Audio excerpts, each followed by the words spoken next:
Hello friends and dear student, एक बार फिर से आपका बहुत बहुत स्वागत है। तो आज की इस वीडियो में हम लोग पढ़ने वाले हैं फार्मेकोथेरापेटिक का चैप्टर नंबर 5। अब चाहे जौन सा भी चैप्टर हो, हमारा टॉपिक क्या है? Central nervous system disorder. क्या पढ़ेंगे हम लोग? Central nervous system disorder. आप इसको एक बार पढ़ चुके होंगे फार्मास्यूटिकल केमिस्ट्री के अंदर भी, लेकिन यहाँ पे थोड़ा सा उसको बदलना है और कुछ नहीं करना है, समझ रहे हैं। और फार्माकोलॉजी के अंदर भी पढ़ चुके हैं इसको एक बार, तो थोड़ी बहुत उसमें चेंजिंग करनी है, बाकी सारी चीज़ें वही हैं जो एक बार पढ़ चुके हैं। इसलिए इसको हम लोग थोड़ा जल्दी जल्दी पढ़ने की कोशिश करेंगे। सिलेबस काफ़ी लंबा आपका और कई सारे सब्जेक्ट्स हैं, तो उनको सबको कंप्लीट करना है, इसलिए बहुत ज़्यादा डिटेल में हम लोग नहीं जाएंगे। तो आज का हमारा टॉपिक क्या है? एपिलेप्सी। क्या है एपिलेप्सी? इसको हम दूसरे नाम से भी जानते हैं, इसको हम लोग सीजर भी बोलते हैं। क्या बोलते हैं? सीजर। और इसको हम लोग एक नाम और इसको देते हैं, कन्वल्जेंट। क्या बोलते हैं? कन्वल्जेंट। ठीक है। तो अब चाहे वो आपसे एपिलेप्सी के बारे में पूछे, सीजर के बारे में पूछे, कन्वल्जेंट के बारे में पूछे, आप डेफिनेशन यही बताएंगे उसको। तो एपिलेप्सी या सीजर या कन्वल्जेंट क्या होता है? तो ये एक ब्रेन का डिसऑर्डर है। क्या आप यहाँ पे देख भी पा रहे होंगे, सेंट्रल नर्वस सिस्टम डिसऑर्डर है। तो यानी हमारा ब्रेन और स्पाइनल कॉर्ड जो है उसका ये डिसऑर्डर है, उसकी एक दिक्कत है, उसकी एक प्रॉब्लम है। हमारा जो ब्रेन है, जो नर्वस सिस्टम है, वो क्या करता है? वहाँ से कुछ मैसेज भेजता है, समझ रहे हैं। इलेक्ट्रिक इम्पल्सेस के माध्यम से वहाँ से मैसेज आता है, ठीक है। वो मैसेज आता है तो फिर आदमी क्या है, वर्क करता है, हाथ को इधर हिला रहा है, इधर कर रहा है। तो ये क्या होते हैं, जब वहाँ से मैसेज आते हैं, इम्पल्सेज आते हैं, तो आदमी को क्या है, मूवमेंट वगैरह करता है। अगर वो इम्पल्सेज जो वहाँ से आ रहे हैं आपके ब्रेन से, स्पाइनल कॉर्ड से, उसमें कुछ दिक्कत आ जाए और बहुत ज़्यादा वो होने लग जाए, उसको हम लोग बोलते हैं कि फायरिंग होने लग जाए। और जब बहुत ज़्यादा वो रिलीज होने लगते हैं, तो मान लीजिए हमारा ये हाथ है, मैं नॉर्मली इसको मूवमेंट कर रहा हूँ, अब वो क्या है, इनवॉलेंटरी तौर पे वो इम्पल्सेस आने लग रहे हैं। मैं नहीं चाह रहा हूँ, लेकिन फिर भी क्या है, वो वहाँ से इम्पल्सेस आ रहे हैं, तो एकदम से इसको क्या करेंगे, वो हाथ को इधर मूव करा देंगे, इधर करा देंगे। कभी ऐसा होगा कि कॉन्ट्रैक्शन हो जाएगा, तो बहुत देर तक ऐसे ही हाथ अकड़ा रह जाता है। तो इसको हम लोग क्या बोलते हैं? झटके बोलते हैं। जब वहाँ से इम्पल्सेस आते हैं तो उसको हम लोग बोलते हैं कि झटके आ रहे हैं, दौरे पड़ते हैं, जिसको हम लोग बोलते हैं मिर्गी के दौरे पड़ते हैं। क्या बोलते हैं? मिर्गी के दौरे। चलिए अब डेफिनेशन देखते हैं। Epilepsy is a nervous system disorder. Epilepsy क्या है? ये नर्वस सिस्टम डिसऑर्डर है due to abnormal electrical activity in brain cell. तो जो हमारा ब्रेन सेल है या जो हमारा स्पाइनल कॉर्ड का जो सेल है, उसके अंदर जब एबनॉर्मल इलेक्ट्रिकल एक्टिविटी होने लगती है, तो उसी को हम लोग क्या बोलते हैं? सीजर बोलते हैं, या कन्वल्जेंट बोलते हैं, या एपिलेप्सी बोलते हैं उसको, ठीक। यानी जो ब्रेन के जो सेल हैं, ठीक है, वहाँ पे क्या होते हैं? नर्व्स होते हैं। तो जो ब्रेन के सेल हैं, जो नर्व्स हैं, उसमें एबनॉर्मल इलेक्ट्रिकल एक्टिविटी होने लगती है, यानी जो इलेक्ट्रिसिटी वहाँ बनती है, जो इम्पल्सेस आते हैं, तो उसमें क्या होते हैं? एबनॉर्मलिटीज़ हो जा रही है। यानी वो क्या है, जो सही नॉर्मल तरीके से आ रहे थे वो नहीं आ रहे, ज़्यादा आ रहे हैं, कम आ रहे हैं, ये दिक्कतें आ जाती है, उसकी वजह से ये दिक्कत होने लगती है। और जब ये क्या है, एबनॉर्मलिटीज़ हो जाती है उसमें, तब क्या होता है? This disorder result contraction. तो इसमें क्या होगा? कॉन्ट्रैक्शन होगा, समझ रहे हैं। कॉन्ट्रैक्शन होगा, यानी जो सेल हैं उसमें जब कॉन्ट्रैक्शन होता है तो खिंचाव होता है, इनवॉलेंटरी मूवमेंट होता है। इनवॉलेंटरी मूवमेंट मतलब आदमी का हाथ क्या है, ऐसे झटके लगेंगे, समझ लीजिए, या तो कॉन्ट्रैक्शन हो जाएगा तो ऐसे ही टाइट हो जाएगा एकदम से, तो ये दौरे पड़ते हैं इसके। ये और क्या होगा? Shaking of body. बॉडी में क्या लगते हैं? झटके लगते हैं। तो आदमी क्या होता है? गिर जाता है धड़ाम से, पता चला खड़ा खड़ा था, एकदम से गिर गया और हाथ पैर उसके क्या हो जाते हैं? एकदम टाइट से हो जाते हैं। ऐसा आप बहुत देखने में आता है, ठीक। अब इसके कुछ टाइप्स हैं।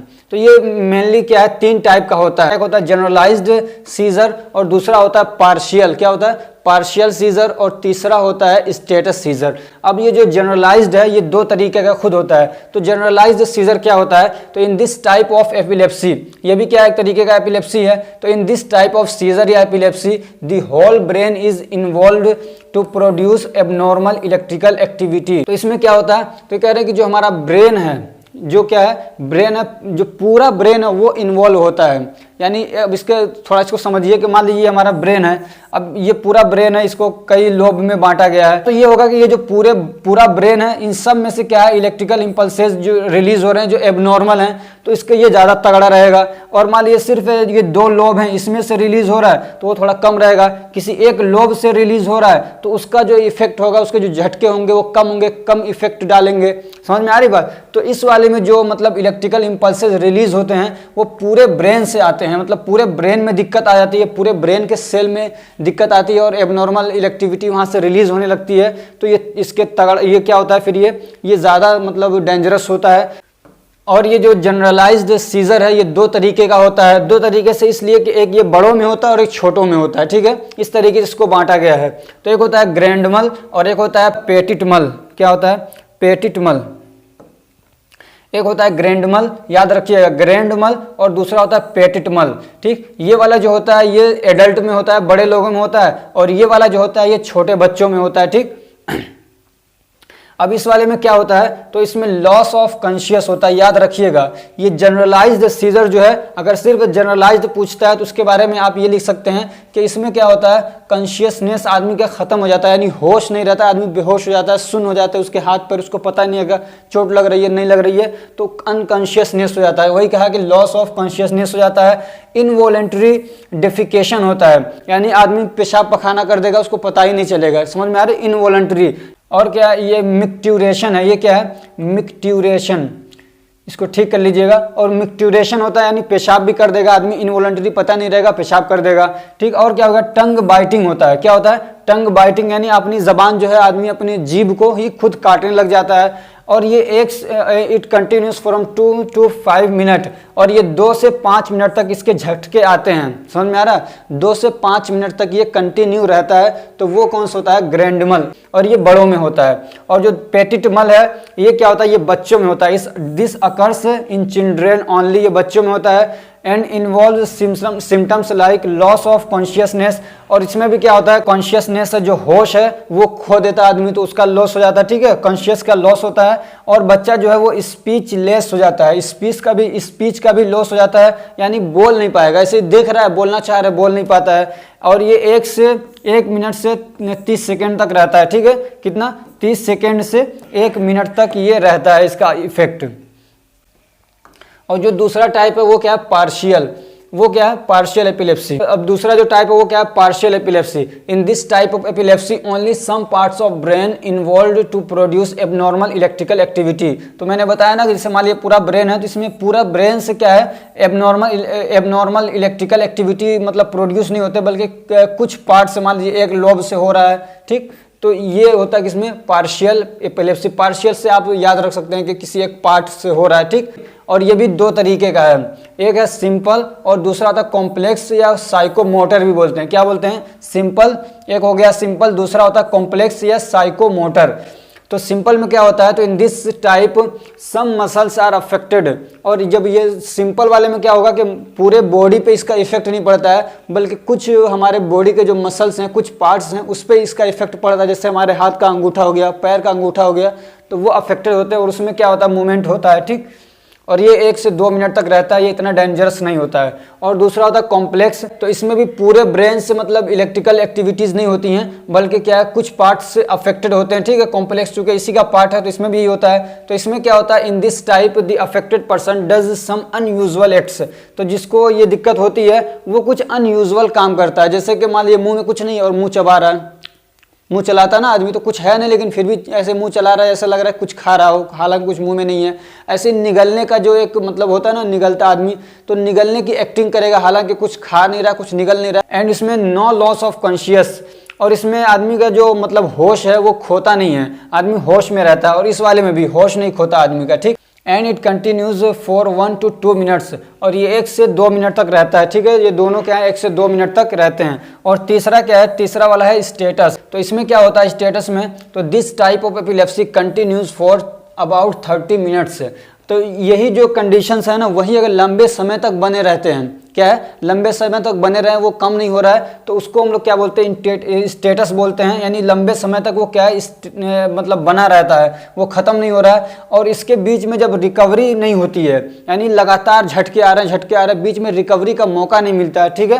यही कह रहे हैं कि and no recovery between the episodes, इसके जब झटके आते हैं तो फिर उसमें क्या आदमी को बीच में रिकवरी नहीं होती, ठीक नहीं होता, बल्कि वो मान लीजिए झटका लगा हुआ है तो बहुत देर तक क्या है? उसके पैर में कंस्ट्रक्शन है, हाथ में क्या है? कंस्ट्रक्शन है, हाथ पैर टाइट हो चुके हैं, तो लंबे समय तक इसका इफेक्ट रहता है, बीच में रिकवरी नहीं होती है स्टेटस में। अब इसकी एटियोलॉजी क्या है? कॉजेस क्या है? तो मेन जो कॉज है वो पता नहीं है इसका भी, समझ में आ रहा है? जो असल रीज़न है वो पता नहीं है कि क्यों ऐसा होना शुरू हो जाता है, लेकिन कुछ फैक्टर्स हैं जो मतलब इसके लिए रिस्पॉन्सिबल हो सकते हैं। वो क्या हैं? तो ब्रेन में इंजरी हो गया, कहीं पे चोट लग गया, जख्म हो गया तो उसकी वजह से हो सकता है। ऐसे ही बहुत तगड़ा फीवर किसी को हो गया तो उसकी वजह से भी हो सकता है। ऑक्सीजन की कमी हो जा रही है ब्रेन को, उसकी वजह से भी हो सकता है। ब्रेन ट्यूमर की वजह से भी हो सकता है, ठीक है। और ऐसे ही जेनेटिक ब्रेन डिसऑर्डर की वजह से भी हो सकता है। क्या जेनेटिक, ये ब्रांड हो गया, इसको ब्रेन कर लिए, जेनेटिक ब्रेन डिसऑर्डर की वजह से भी हो सकता है, यानी पीछे कुछ उसके माँ बाप को ऐसी दिक्कत रह रही है तो उसकी वजह से भी दिक्कत हो सकती है।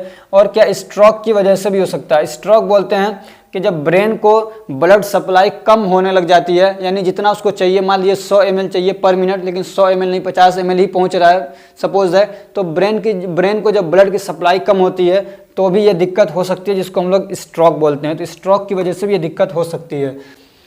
और क्या है इसकी दिक्कत? एक है मेनिंजाइटिस। मेनिंजाइटिस क्या होता है? तो जो हमारा पूरा मतलब ब्रेन होता है ना, उसके बाहर एक झिल्ली होती है, ठीक है। इस झिल्ली के अंदर अगर इन्फेक्शन हो जाता है तो उसको हम लोग बोलते हैं मेनिंजाइटिस। तो इस मेनिंजाइटिस जब ये दिक्कत होगा, इसमें इन्फेक्शन हो जाएगा, बैक्टीरिया आ गया मान लीजिए, तब इसमें भी दिक्कत करने लग जाता है वो, तब उसका तो इसकी वजह से भी क्या है, ये दिक्कत हो सकती है एपिलेप्सी की, मेनिंजाइटिस की वजह से। तो अब हम लोग इसका पढ़ेंगे पैथोजेनेसिस के, कैसे ये होता है, इसके क्या स्टेप्स हैं। तो सबसे पहले इसका क्या कोई मेन कॉज मालूम नहीं है, तो इसलिए जो भी एटियोलॉजिकल फैक्टर्स हमने पढ़े हैं उसमें से कोई भी एक फैक्टर हो सकता है। उसकी वजह से फिर क्या होता है, जो सेल मेम्ब्रेन होता है, न्यूरॉन का जो सेल मेम्ब्रेन होता है, जो बाहर की झिल्ली होती है, उसमें क्या होता है, वो दिक्कत आ जाती है, उसमें अल्टरेशन आ जाता है, यानी जो असल उसका स्टेबलाइज नहीं रह पाता, उसमें अल्टरेशन आता है। फिर उसके बाद क्या होता है, उसमें एक्शन पोटेंशियल होना शुरू हो जाता है। क्या होता है? Action potential. एक्शन पोटेंशियल एक ऐसा प्रोसेस होता है जिसके थ्रू फिर क्या होता है, इलेक्ट्रिकल इंपल्सेस जनरेट होते हैं, जो कि नॉर्मल होना चाहिए, लेकिन वो नॉर्मल नहीं होता, बड़ी तेजी से एक्शन पोटेंशियल होता है, तो बहुत ज़्यादा फिर इलेक्ट्रिकल इंपल्सेस जनरेट होने लग जाते हैं, ठीक है। उसी को कहा कि रिपीटेड एक्शन पोटेंशियल जब होता है तो बहुत ज़्यादा फिर rapid generation of electrical impulses, जिसको बना लीजिए इलेक्ट्रिकल इंपल्सेस। क्या है? Electrical impulses.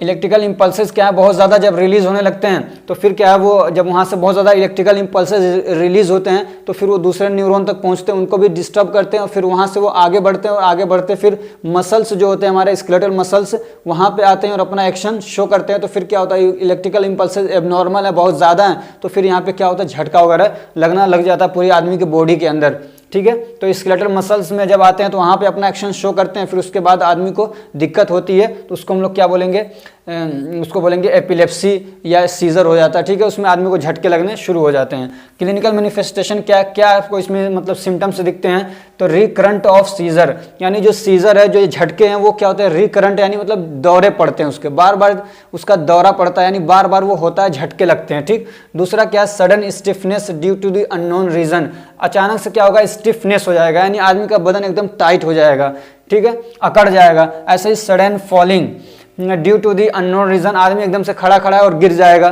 तो ये क्या है, सब ये सिम्टम्स हैं किसके, सीजर के या एपिलेप्सी के।